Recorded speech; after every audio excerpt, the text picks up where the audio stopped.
Okay, changing the brake pads on a Holden rodeo TF. It's a 1995. The brake pads are worn on this ute. The symptoms are a loss of brake pressure. You'll want to brake at a red light or there's a car in front of you, and there won't be much there, so that's one symptom. So what you do in that case is you pump the brakes and you'll have brakes again. This side's okay, but probably where the wear is will be on the other side there. Before you start, don't become a statistic. Your tyre you've taken off, you put under the front and you pack it out. Pack it out with pine. Okay. You chock your wheels.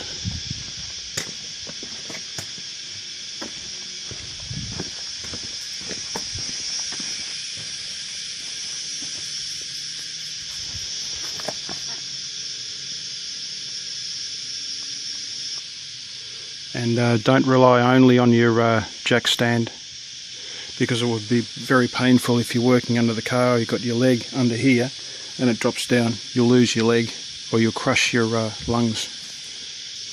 What we're going to do is undo a bolt down here. We're going to use some wire, and we'll hold the caliper up and just swap out the brake pads.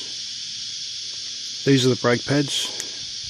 There's a metal part, and there's a part with the brake stopping compound that they've somehow managed to stick or adhere to the metal. Now, this is the side that has to face the disc. So when you install it, you can't have the metal part facing the disc. You've got to be just take a few seconds just to check.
Okay, so let's have a look.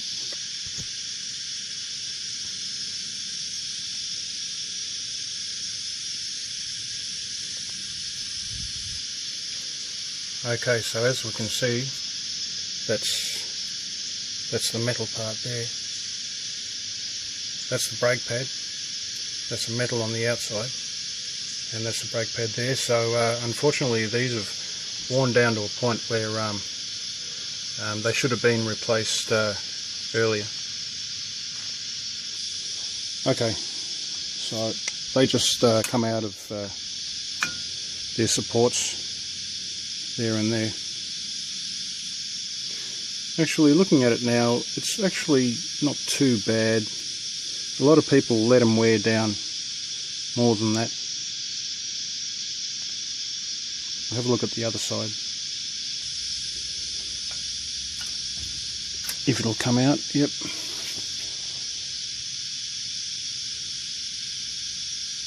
Yeah, that's a bit low. Yeah, that's worn that side.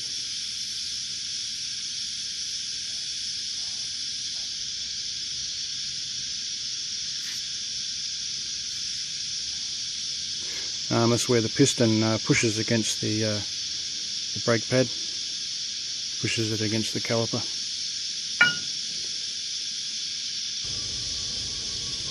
Never ever put oil or grease on this rotor. Okay, only on this part here. If you go to the YouTube channel Jim the Car Guy, there's plenty of information on this, and he's a mechanic. I'm not. I'm also not an auto electrician, and he is. Chances are your car could be on one of his videos. Okay, I'm going to use some solvent. You can use thinners, fuel, petrol, gasoline.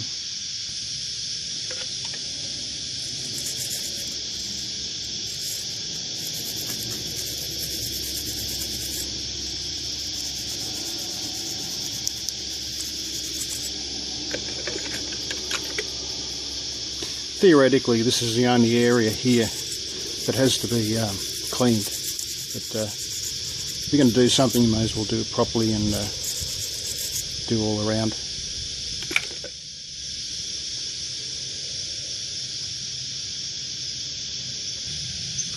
If you can find a competent, an honest mechanic, good luck. You're no doubt better taking it to him, but if there's no one you can trust, or you don't have the time, you have to do it yourself, and I suppose that's what this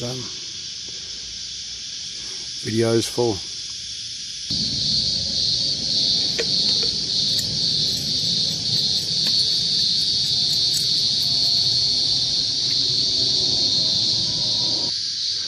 That's the brake piston there, and when you put your foot on the brake, that comes out, and it pushes the brake pads against either side of the rotor. Okay, that's brake piston grease, and I just put a little bit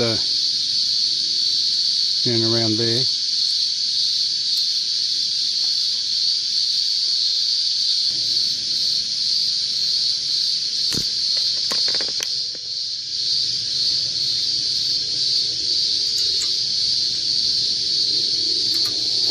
Be careful not to get any on the rotor.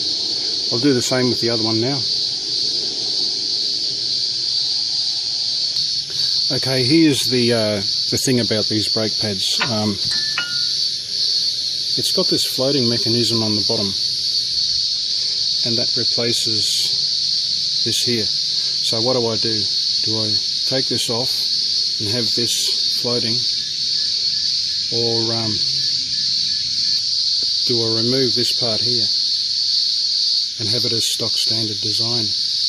Well, the way I see it is, if I take this off, if I leave it off, I could lose these. However, I think this is a better design in that there's less friction and weight transference. It's got the guide on the top, and that sits underneath there. So that's installed, and as you can see, that works better, I think, than this here. It's got contact all the way around these different angled points here, and it will slide, but I quite like this design here. I've just got to be careful I don't lose these for next time I install new brake pads. Okay, on second thoughts, I've removed that part. I'm going to keep it OEM, or original design. Also, with the brake pad manufacturer's design, their skid plate here is resting on the actual bare metal, and that heats up. This can get gummed up with dirt and grit and old grease, and so I think this is the better way to go, the original way. Okay, I've got the grinder and I've smoothed any rough or sharp edge off, and that's the way I'm going to go.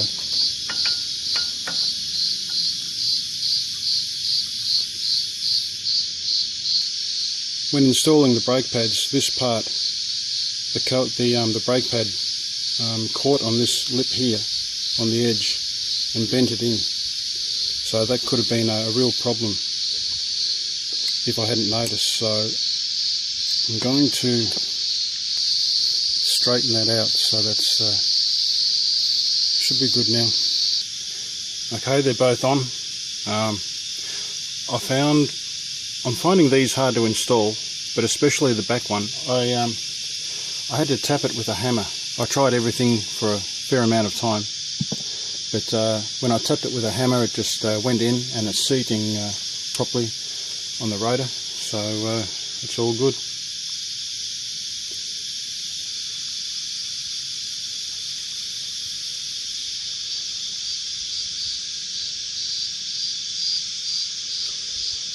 Okay, so now we can see the proper amount of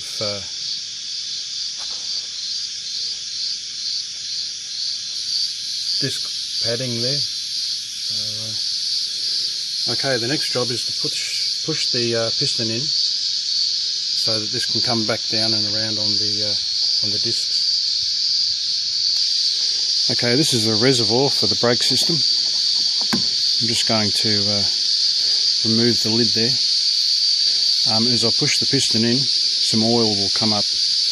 Probably won't even overflow, but brake fluid is a paint stripper, so it'll strip the paint off anything it lands on, so you want to make sure it doesn't get on the engine.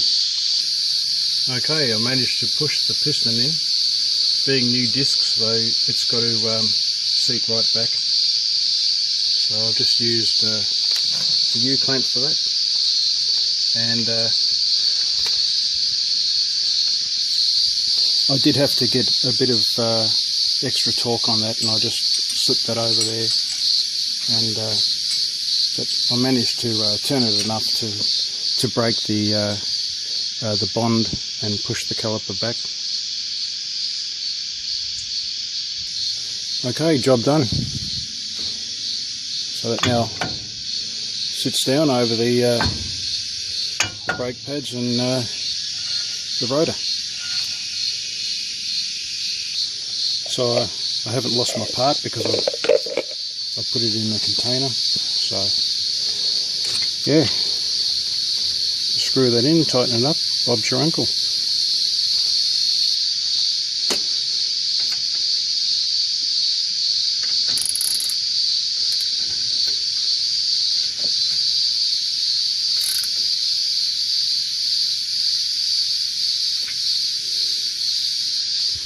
Okay, so once again, when these wear, they can be replaced or they can be installed backwards, right, with the metal facing the disc, and you'll have all sorts of issues and problems, and be very hard on your brain, and that's not good. So you want the metal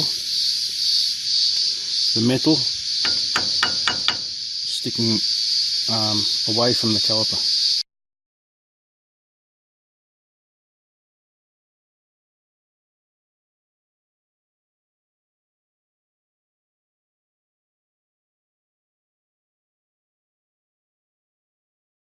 One last thing,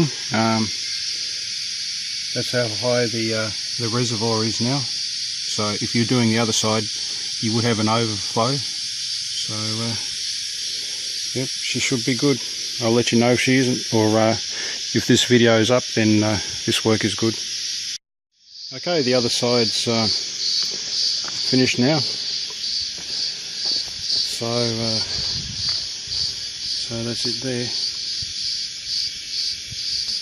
Okay, main thing about this is this caliper's an aftermarket caliper, and it didn't seem to have as much clearance as the other side. I had a fair amount of difficulty getting this all in place. One thing I'd highly recommend is, if you're having difficulty, this clip here that I took off and cleaned and put some grease on it, you may have to take this off and bend little bits of the clip that stick out, bend it in, like that for instance. There was another part back here, and just bend it away from the installation or the passage of the brake pad. Another thing, if you're using solvent, always use eye protection, like work eye cover. With this side and the aftermarket caliper, I did have to remove these heat shields and that little bit of say half a millimetre clearance, and I was able to reinstall the caliper. Okay, so now I'll get the tyre out from the underneath of the vehicle there. So give her a test run. Okay, let's test them out. There's no one behind me, there's a good hill here, so I'll just stop right here. Yep, success.